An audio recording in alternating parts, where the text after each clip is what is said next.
What's up? You got your boy Dyreck, aka Native Shades, reminding you to like and subscribe. Because today we're going to be talking about, did Akai get rid of the MPC X and the MPC One too soon? Did they shoot their load too quickly?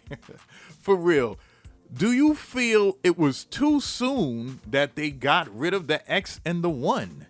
It's kind of crazy because if you think about it, the early MPCs, like the MPC 60 came out in 1988, the 60 Mark II came out in 91, the MPC 3000 came out in 93. So, you understand it's like 2-3 years apart, you get it, right? But I always noticed when it came to flagship MPCs, there always was a little bit more separation before they brought in the new one. Like the MPC 4000 came out in 2002, and it took all the way until 2008 for them to release the MPC 5000. And then from there, it took all the way to 2017 for them to release the MPC X. So there was always like a huge distance before just dropping another MPC on us, or at least another MPC flagship. But for some reason, I just feel them getting rid of the X and the One was a bit too soon. Now, it's kind of crazy because in 2017, when they released the MPC X and the MPC Live, it was awesome. They even brought in a whole new generation of producers. The guys that used to just mess with the computers all of a sudden was like, yo, these things got a touch screen. This is kind of interesting. You know what I'm saying? And they kind of came into the MPC world, and now they're enthusiasts now, MPC enthusiasts. And it even brought back some of the cats back in the day that liked the MPCs, but kind of left them alone when they went the controller route. When they came out with all the controllers and stuff from, the Renaissance, the Touch and everything, those guys left for a minute. Not everybody stayed, but the release of the MPC X and the Live brought everybody back. And now the question is, did they get rid of the One and the X too soon? I kind of feel they did. In a way, I felt I didn't get enough. I felt the One almost just felt like it just came out. I mean, why would you get rid of it? You know what I'm saying? And as far as the X being the flagship, I think it had a good position. It was the main man. It was that MPC as far as in this new era we're in. I think they got rid of it too soon.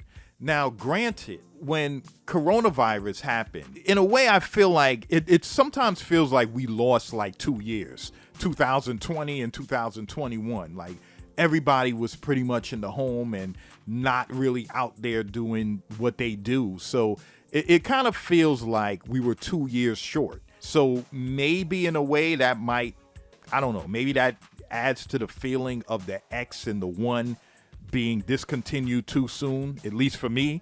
Yeah, I think it could have rocked for a little bit longer. I think the One had about 2 more years of life left in it. And I think the X had about the same, maybe a year and a half, but I think the X could have rocked another like year and a half strong before they come out with like a new flagship. It feels like we almost just got it and now it's gone. I don't know, remember that Q-Tip Janet Jackson song? Don't it always seems to go that you don't know what you got till it's gone.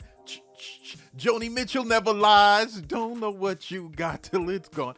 That's how it feels. It feels like it was too soon, Akai. And that's another thing. With the MPC XSE and the One Plus, it's not really a big transition from what they already had. You got to remember when they came out, when the MPC 4000 was out and they came out with the 5000, the 5000 got a whole lot of criticism, but at least they could say, hey, we added in an internal synthesizer in this MPC, and we added in 8 tracks hard disk recording in this MPC, like something drastically different from any other MPC that they had. But I feel like with the X and the One, and their replacement being the One Plus and the the XSC, I feel like there's not that much of a difference to justify them discontinuing the X and the One. Now, I don't know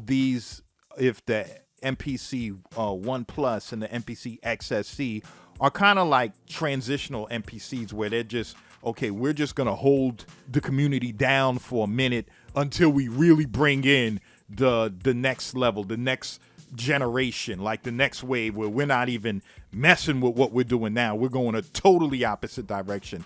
I don't know if they're doing one of those, like if there's something in the near future to look out for that's going to shake up the world, or is it just that, you know, the little difference is that that's just it. But, you know, either way, Akai still has their position as far as in the sampling hardware space and everything. And, you know, I don't see anybody taking over yet.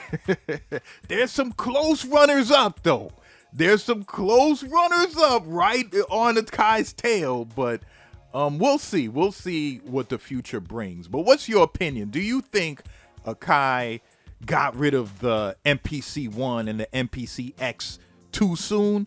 Or are you like, oh man, good riddance. I had enough of them joints, man. Where's the new MPCs? Bring them on. What's your opinion?